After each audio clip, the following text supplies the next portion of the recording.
Hi guys, for today's video, mag-unbox ko sa Mr. DIY na USB RC handle fan.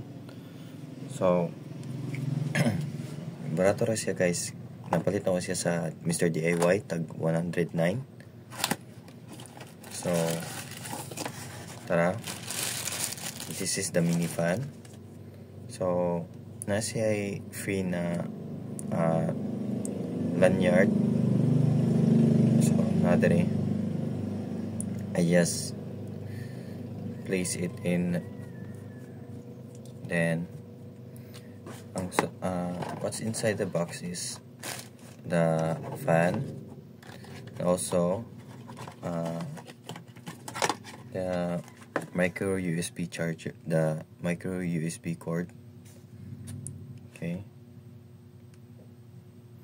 so nasa likod ang yung charging port for the micro USB. So the fan has 3 speeds. So first is the normal speed.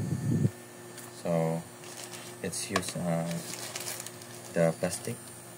Okay,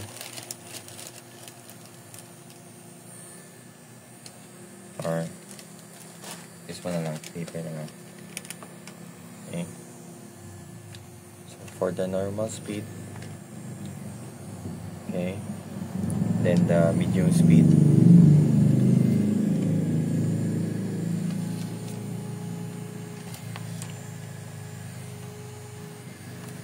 then the maximum speed.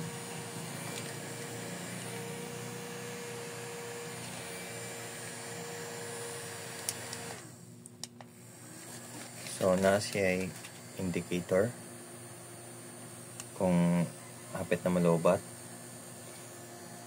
Ayan, let's turn it off. So nice gid siya kay handheld gid siya, gamay kay siya, as in maigo gid siya sa bag nako. See, so gamay gid kayo ang fan.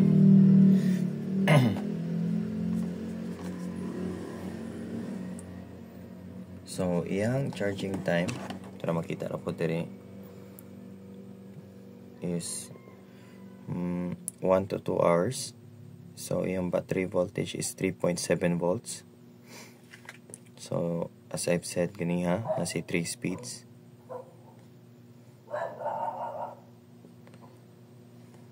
So nice good siya guys, kay usually tigpalit ko og mga mini fan dito sa Shopee, dayon sa Miniso. So pagkita na ko ani sa DIY, nice good siya.